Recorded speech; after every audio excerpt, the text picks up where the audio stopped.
Dan pemirsa, sampah kiriman kembali menyerbu pesisir pantai barat di Kabupaten Badung. Siklus tahunan dampak angin muson barat ini membawa sampah yang mencapai 25 hingga 75 ton per hari.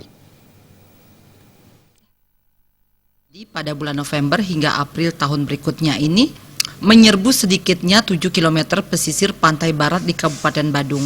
Menurut Kepala DKP Badung Putueka Mertawan, pantai yang paling parah terdampak sampah kiriman adalah Pantai Kuta, Legian, Jerman, Kelan, dan Jimbaran. Sementara pantai terdampak dengan volume sampah kiriman sedang diantaranya adalah Pantai Canggu, Berawan, dan Peti Tengah.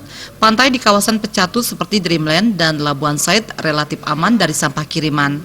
Sampah kiriman mencapai 25 hingga 75 ton per hari. Mengatasi hal tersebut, pihak DKP Badung bekerja keras mengerahkan 1.000 petugas yang terbagi dalam 2 shift kerja dan didukung peralatan memadai. Eka Mertawan berharap semua komponen dan stakeholder turut peduli terhadap fenomena yang berdampak terhadap kenyamanan wisatawan tersebut. Terlebih lagi, sampah kiriman menyerbu pantai yang menjadi ikon pariwisata Kabupaten Badung. Harus kerja ekstra cepat karena volume sampah dalam posisi darurat di atas 25 ton per hari.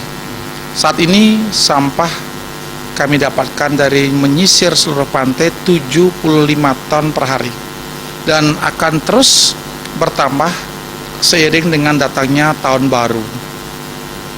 Dan angin monsun ini diperkirakan baru selesai bulan April tahun depan.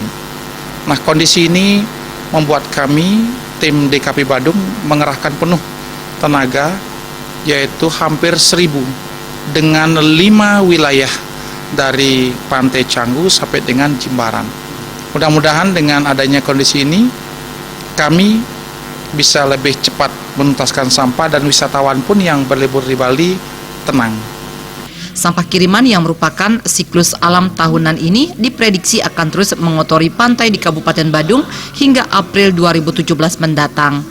Pihak DKP pun bersiaga penuh memantau dan berupaya menanggulanginya sebagai upaya menciptakan kenyamanan bagi wisatawan yang berkunjung. Supriyatna, Bali.